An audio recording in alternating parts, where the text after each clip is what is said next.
রংপুরে অপারেশনের পর রোগীর পেটে গজ রেখে সেলাই দেওয়ার অভিযোগ ঠিক নয়। রোগীর পেটে একটি টিউমার থাকার কারণে জটিলতা তৈরি হয়েছিল। রোগীকে দ্বিতীয়বার অস্ত্রোপচারের পর এই তথ্য জানিয়েছেন চিকিৎসকরা। অভিযুক্ত চিকিৎসক জানান, সিটি স্ক্যান রিপোর্টের ভুল ব্যাখ্যা থেকেই পুরো বিভ্রান্তির সৃষ্টি হয়েছিল। সহকর্মী মাহবুব সুমনের তথ্য ও ছবিতে প্রতিবেদন। সিটি স্ক্যান রিপোর্টে কাপড়ের মতো কিছু দেখা গেছে। চিকিৎসকের এমন মন্তব্য ঘিরে চাঞ্চল্য সৃষ্টি হয়েছে রংপুরের পীরগঞ্জে। গৃহবধূ হাবিবা জান্নাতের স্বজনদের অভিযোগ, গত 8ই মার্চ রংপুর নগরীর বন্ধন জেনারেল হাসপাতালে তার সিজারিয়ান করান গাইনি চিকিৎসক রাজিয়া বেগম মুক্তা। এরপর থেকেই দেখা দেয় তীব্র ব্যথা ও নানা শারীরিক জটিলতা। স্বজনদের অভিযোগের সূত্র ধরে বিভিন্ন গণমাধ্যমে বিষয়টি প্রচার হয়। পরে গত সোমবার রোগীকে আবার অপারেশন থিয়েটারে নেওয়া হলে দেখা যায় পেটে কোনো গজ নেই, রয়েছে টিউমার। চিকিৎসকদের ভাষায় যার নাম হলো ইনফ্লামেটরি লাম্প। রোগীর স্বজনদের উপস্থিতিতেই সেটি সফলভাবে অপসারণ করা হয়।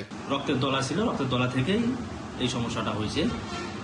যাই হোক, আমার রোগী সুস্থ আছে, আমি আলহামদুলিল্লাহ ভালো আছি। এখানে গজ জাতীয় কোনো কিছু পাওয়া যায় নাই, তবে রক্তের দলা পাওয়া গেছে। এদিকে রোগী হাবিবা জান্নাত জানান, অপারেশনের পর তিনি অনেকটা সুস্থ বোধ করছেন।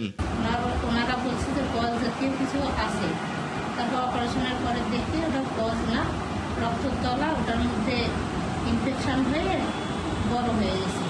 অভিযুক্ত গাইনি চিকিৎসক জানান, সিটি স্ক্যান রিপোর্টের ব্যাখ্যায় ভুল থাকায় এমন পরিস্থিতি তৈরি হয়েছে। অপারেশনের পরে ওমেন্টাম অ্যাডিকশন হয়েছিল এবং সেই ওমেন্টামের ভিতরে কালেকশন পাওয়া গেছে, সেটা মাসের মতো হয়েছিল। অন্য কোনো ফরেন বডি, গজ, মগ কোনো কিছুই পাওয়া যায়নি। এদিকে দ্বিতীয়বার অস্ত্রোপচারকারী চিকিৎসকও বলেন, ভুল রিপোর্টের কারণে সৃষ্টি হয়েছে এরকম অপ্রত্যাশিত ঘটনা। পেট ওপেন করার পর দেখা গেল ওখানে হাত দেওয়ার সঙ্গে সঙ্গে কিছু পুজ বের, তো পুজ বের হওয়ার পরে আমি আস্তে আস্তে সবকিছু নারী টাড়িগুলো যা ছিল, লাগা ছিল, ইন্টেস্টাইন, ওমেন্টাম সেপারেট করার পরে দলাটাকে আস্তে করে বের করা হলো, বের করা সম্ভব হলো।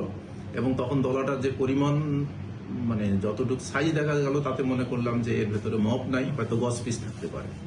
কিন্তু ওটা কাটার পরে দেখা গেল সেখানে শুধুমাত্র পুজ জমা হয়ে আছে। পুরো ঘটনা ঘিরে বিভ্রান্তি তৈরি হলেও রোগী হাবিবা সুস্থ বোধ করায় স্বস্তি ফিরেছে পরিবারে। মাহবুব সুমন, ৭১, রংপুর।